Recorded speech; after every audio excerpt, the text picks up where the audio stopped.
James Bredham with Tampa Paranormal Investigators. If there's any problems or whatnot, just give a yell. We're out here at Rose Cemetery to conduct a paranormal investigation. Mr. Quarles, are you here with us this evening? There is paranormal activity going on out here. Don't be afraid. For the next little while, throw out all you know about ghosts and spirits. So are you here with us? And let these guys guide you.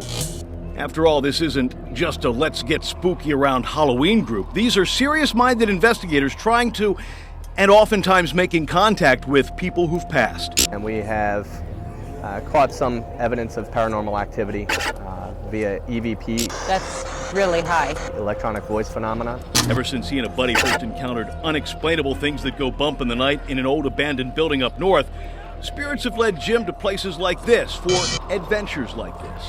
I do have a little bit of an adrenaline rush when I'm doing this. There's a grave of an old Confederate soldier. Quite honestly, it's looking for answers. I think it's something we all share in common, looking for that great question, what happens to us after we part this world. And on this night, he's far from alone. We'll go with one toward the front and then one down toward the bottom. Not only are we here to tag along in our efforts to learn, but so too are other paranormal pros like Bonnie here. What I've always been most drawn to is spirits and hauntings, and it has become my passion. This is the K2. Armed with the latest in spirit hunting hardware, This is the REM pod, infrared temperature gauge. the guys were ready for action. You'll see these lights move if there is anything interacting with it. Do you miss your family? While Bonnie and Sarah here tried a softer, dare I say more feminine approach. I'm reaching out to any of the little children that have been seen playing around here. After hours of folks all around this historic Rose Cemetery in Tarpon Springs finding what might be considered something. Hey, if you want us to leave, then you make it go to 6.5. Believers? Not totally, but not as much of a skeptic either. In Tarpon Springs, Bill Logan, ABC Action News.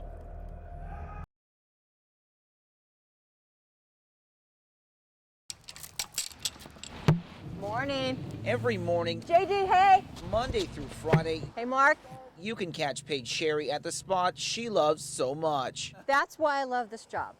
In the 3 years of crossing little ones at Lake St. George Elementary in Palm Harbor, Hey, Kendrick. she's come to know every single one of their schedules. You can see him coming up, I don't know if you can see him coming up the hill there. That's Kendrick. He's usually my first one. And their names. Good morning, Mia. Hey, Lisa. And in the process, they've come to teach her a thing or two. Dobre utra. Ola and Masha.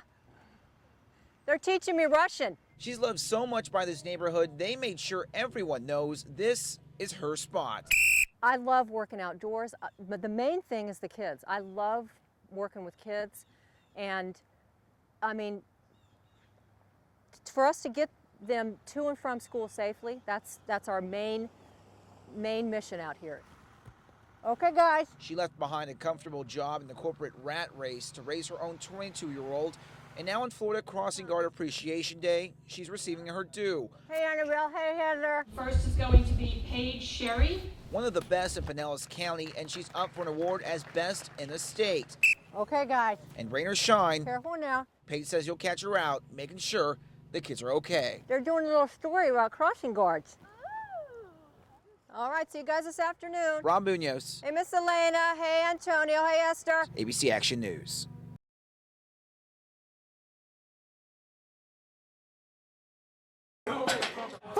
It's an intense, excruciating sport. Athletes endure long hours of training Put your shoulder blades together. to focus mind and muscle in the weight room.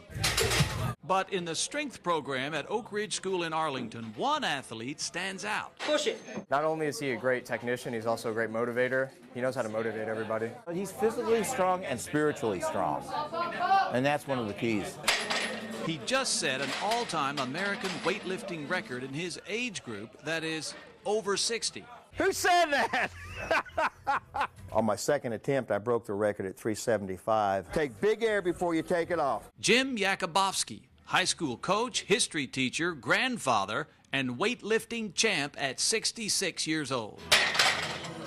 In December 2012, at the USA Powerlifting Championship in San Antonio, Jakubowski set a new squat press record by hoisting 402 pounds with ease. Actually, the 402 was easier and lighter on my back than the 375 for some reason. Pull those shoulder blades, and you got to pull that bar back into here. Even more impressive, he did it just months after spinal fusion surgery to address a herniated disc in his neck. I never thought I would lift again. Stretch it back. In 2011, debilitating pain down his neck and right arm stopped Jakubowski from lifting or doing almost anything else. I discovered I couldn't even squat, put the bar on my back and do a full squat, and I couldn't even do a full bench with 45 pounds. He can manage quite a bit. Dr. Michael Duffy at Texas Back Institute told Jakubowski that his C5 and C6 vertebrae were pinching a disc and should be fused.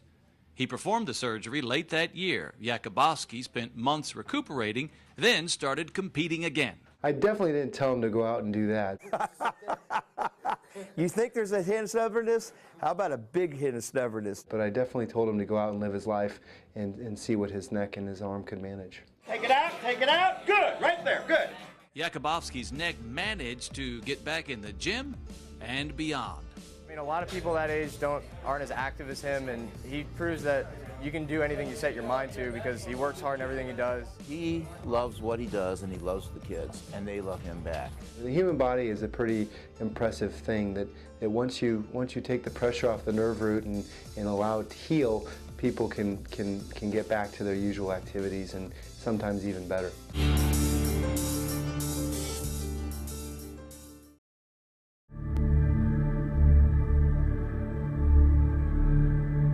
It's so tranquil, it's unbelievable. Wow, it's like magical. Very calm, very serene. It's as tall as I get. From the ground, it's awe-inspiring, just floating like a bird. But the up-there view is even more awesome.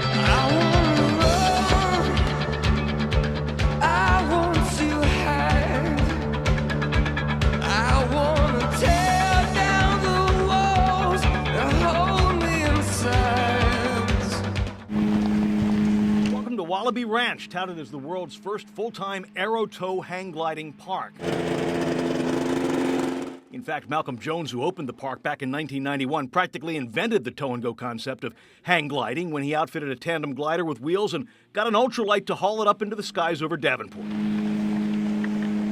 You've got the ability to go up with an instructor in a glider built for two, as opposed to running down a hill by yourself with somebody yelling at you about what to do.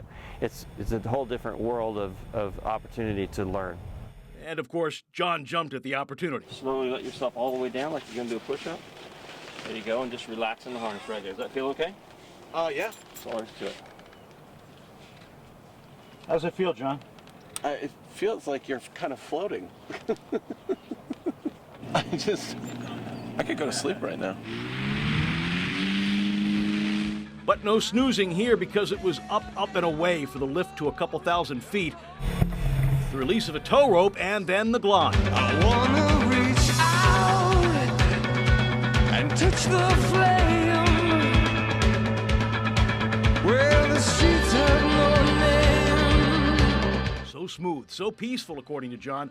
Down and around the 500-acre ranch until finally, the smooth and silky landing. It's just awesome up there. That was fantastic. This isn't like kite surfing that we couldn't get, or skydiving that we were just like, paralyzed with fear. Yeah. This is kind of an easy, gradual Totally lift. different. People always want to compare skydiving because, I don't know, the people within both sports don't see them as similar at all. I mean, I have no interest in falling straight down. Malcolm says he's hoisted adventurers from all over the world, from the thrill seekers who want the extra adrenaline rush that a Disney ride can't offer, to the more reluctant. Even when people aren't planning on doing the flying, I kind of work them into it and make them let go and see that it flies in a stable form all by itself, and then show them the very gentle little weight shift it takes to make the glider fly. You go up to 2,000 feet?